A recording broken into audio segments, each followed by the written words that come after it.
page turners, and welcome back to the channel. I'm Matthew, the man with a hat who reads, and this is If You Lived Here, You'd Be Home by Now by Christopher Ingraham.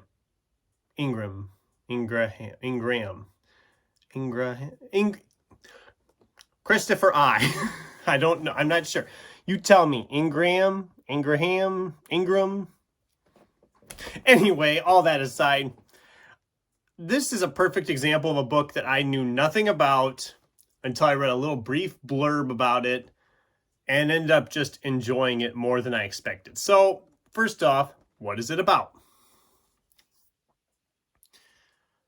Like so many young American couples, Chris Ingraham and his wife Brianna were having a difficult time making ends meet as they tried to raise their twin boys in the suburbs of the East Coast. One day, Chris, in his role as a data reporter at the Washington Post, stumbled on a study that would change his life. It was a ranking of America's more than 3,000 counties from ugliest to most scenic. He quickly scrolled to the bottom of the list and gleefully wrote the words, "The absolute worst place to live in America is," drumroll please, "Red Lake County, Minnesota." The story went viral. Among the reactions were many from residents of Red Lake County.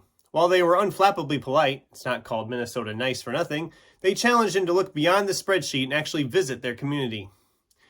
Ingram, with slight trepidation, accepted. Impressed by the locals' warmth, humor, and hospitality, and even more aware of his financial situation and torturous commute, Chris and Brianna eventually decided to relocate to the town he'd just dragged through the mud on the internet. In Red Lake County, Ingram experiences the intensity and power of small-town gossip, struggles to find a decent cup of coffee, suffers through winters with temperatures dropping to 40 below zero, and unearths some truths about small-town life that the coastal media data might miss. It's a wry and charming tale with data of what happened to one family brave enough to move way beyond its comfort zone. So, it's not a very long book, but when you hear that synopsis or the abbreviated blurb that I seen, you immediately think, how is this not a movie yet? This seems like a perfect fish out of water comedy / drama movie. I really enjoyed this. I had a blast. I live in a small town in one of those Midwestern states. The population of Red Lake Falls, Minnesota, the town they actually moved to in Red Lake County, has a population of about 1,400, which is about the population of my own hometown, maybe a little bit smaller. But I mean, I could connect to this on so many levels because a lot of the stuff he's talking about is just a normal everyday thing here. He's talking about how the kids would go out of the house at like 9:30 at night because the neighbor kids are like, oh yeah, we're going to go play on the playground or whatever at 9:30 at night. And you're like, in the city, you wouldn't even think about going out past 6 in some cases, I'm sure. I don't know. It depends on the city, I suppose. But it's just a really fun time. I mean, I was flying through this book. I do have a nitpick, though, and I might be rambling or ranting a little bit here. I'm going to try to keep it as clean as possible, but there's a chapter in this book where we get into the 2016 election. Now, I don't care which party you fall in or which way you voted in that election. I don't care because it's over, it's done, let's move on.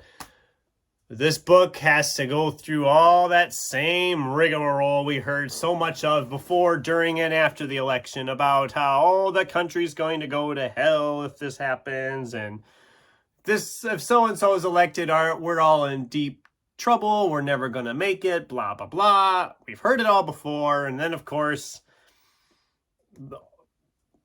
when we know who is elected, we get this whole, oh my God, the country's in trouble again, and also points the angle like the Midwestern folks is what carry the election in that direction. I'm like, okay, but our writer does find out that that is not necessarily the case, that there are both parties represented in all places. It's not just in one place or another. And that chapter just rehashing all of that and all the bad feelings that came from that, because I know people that were on opposite sides of that political battle and they tore each other apart over it. I mean, there was a couple of guys I knew, they were best friends for like from childhood on, and they found themselves on opposite ends of that, and I don't think they have communicated since, at least not in the public knowledge. They were like best friends, and it tore them apart over that, and it tore other people apart like that. And I don't know why that was a thing, but never used to be that big a deal who you voted for, but I guess it's become a much bigger deal now. I mean, you have your thoughts on it. I don't force my political things on anybody. And I'm not even going to go into who I voted for in that election, because it doesn't matter. And that's why I'm saying it doesn't matter. Anyway, rant over. Back to this. Anyway, that chapter took me out of it a little bit. I was a little bummed about that chapter. It did then kind of get back into what I was looking for to finish off the book, because this was like after the 2/3 point. But all in all, I really enjoyed this. I had a fun time with it. It's humorous. It's got like a lot of these, like he said, the data, the little charts. There's a chapter about him going deer hunting for the first time that, like I said, it's so ridiculously funny, but I can totally see it happening the ways. All in all, I enjoyed this. I think it would make a fun movie. Take note, some small studio who wants to make a fairly cheap budgeted movie, because you wouldn't need a big budget for a movie like this. And I did give the book 4 stars, namely because that one chapter did go on just a little too long. I think, let me look. Oh, I actually got the chapter right here. It went on about 22, 24 pages about the whole political stuff, and I didn't need that. It took me out of it. But as a whole, I did enjoy it. I would read it again. I'm going to be keeping it. And if I do read it again, I might just skip over that chapter. So those are my thoughts on Christopher Ingram's If You Lived Here, You'd Be Home by Now. I really enjoyed it. What did you guys think? Does this sound like something you would enjoy? Have you read anything like this? Do you live in the big city or the small town? Let's get a discussion going in the comments down below. Thanks for watching, and until next time, keep turning pages.